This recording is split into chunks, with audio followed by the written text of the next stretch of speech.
Hello, my name is Daniel Perez. I'm from Central Coast Kenpo Karate. We're going to go over long form one drills. Something you guys can do for long form one. It's just an idea, something to play with and kind of like expand the mind a little more. We were playing around this like 2 weeks or 3 weeks ago. So I got some ideas too. I've seen some other Kenpo people include. So it's going to be a little bit, you might see similarities and you might see a little bit of different versions. So I'm going to have Miss Martinez here help me out. So we're going to go through the second half of long form one. Okay, so she goes into a right neutral bow, left punch, and then step back, left neutral bow, right punch, and then right at that point, that's where we start our 3 triple blocks. So you're gonna have this idea: 1, 2, 3. Okay. I love doing just that drill against bag hitting because it's a lot of fun and it really pushes the person to feel like they're being attacked and to use those 3 blocks. And to demonstrate opposing forces. It really teaches the student how to pivot from the forward bow position and then from here to shift into that neutral inward block, which is a thrusting block. 1, and then utilizing the rear arms as 2. Well, 2, 3. Okay? And that's a nice way to go fast paced. So let's move up a little bit. So we're going to do both sides. So you have the left block, do the left block. And then from there, do the back inward block. Right inward block. Now from there, step back to the other side. That's it. So I'm going to pick it up. Alright, so do a left downward block, right punch. Do a left downward block, right punch. Now we're going to start from this point of the point. Go. Step back, go. Okay, so you see how that all works. You have the 3 inward blocks and we go to the vertical outward blocks and so forth. So bag hitting on that could be done very well. Alright, now at the end, you have this punch, corner, side, uppercut, and then your sandwich. So what I like about that is like you could get that and get partners, or you have somebody here holding it, corners, sides, all that, right? Make it fun. But I like the fact that you're going to different angles. So it's very similar to like boxing. That front jab, front boom, you got hook punch, the corner roundhouse. Then you have your uppercuts or your low roundhouse punches, or these little hooking uppercuts, bam.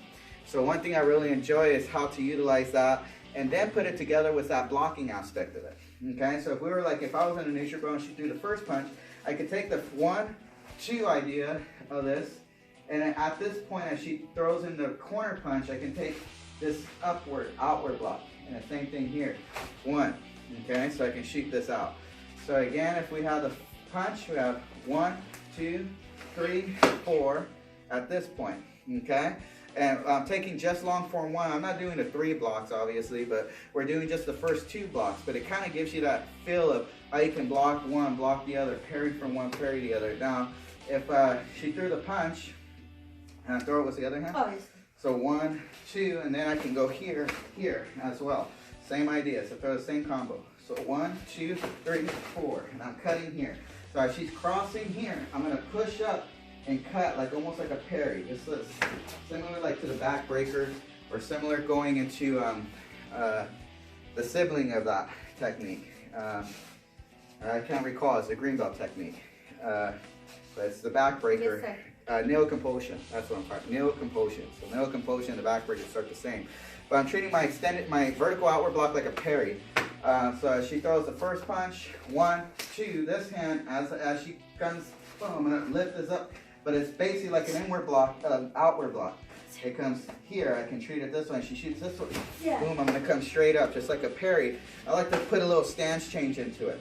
Now at that point, if she shoots the overhead on the other one, the upper block, same thing, upper block.